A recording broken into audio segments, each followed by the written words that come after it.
Hey y'all, I am coming to you from my room at the Assembly Inn at Montreat Conference Center. Got my phone propped up on some Glory to God hymnals to get kind of the right angle. I've got kind of a makeshift setup here, but I wanted to share with you something that happened to me yesterday that really convicted me, and it was about something specific, but I think it applies in a broader context, and I wanted to share it with you. So yesterday, I was at a workshop here at this conference for the Presbyterian Camps and Conference Center Association and the Presbyterian Youth Workers Association. And I was in a workshop led by some of the rock stars of the Presbyterian world in youth ministry and Christian education. And they were talking about rituals.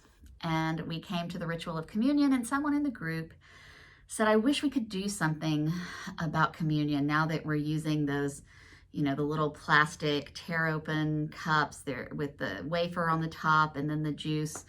It's just so fumbly. It doesn't really feel like communion. What could we do? Could we create a different ritual to make that work better? And the reason that convicted me is because, quite frankly, I'd given up on communion being meaningful as long as we were using those things. I mean, honestly, my brain had gone to, well, it's just another thing during COVID that's just not going to be the same till we can get way past this and get back to the way it used to be. And her question made me realize that what I should have been saying was, here is what we are using right now.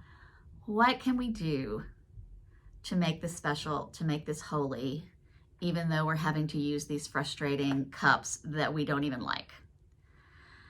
And I think, by the way, I was so convicted by that, I've now written 3 different options of liturgy for using those cups. I'll share the link here as well. Because some people are theology nerds and I am a worship geek. But I think that applies to a larger picture. I think a lot of us have given up on things that used to be special to us. And we've decided that until we can get way past COVID and we never have to wear a mask again, or we never have to do this again, or things can be different and we can get back to the way things used to be, that those things are not going to be special, those things are not going to be meaningful, those things we're not going to be able to enjoy. And I think we need to start asking that question. Here is where we are. Here is how we have to do this thing now. Here is how we have to do the family gatherings or the school or the rituals or the traditions. What can we do to make them special in the midst of this oops, not quite yet post-pandemic time? So I know I am guilty of that, of deciding that, oh, well, things just have to suck until this is all over. Instead of what can we do to make this special again? What can we do to live in this time that we are in and still have experiences that are holy and sacred and special and joyful?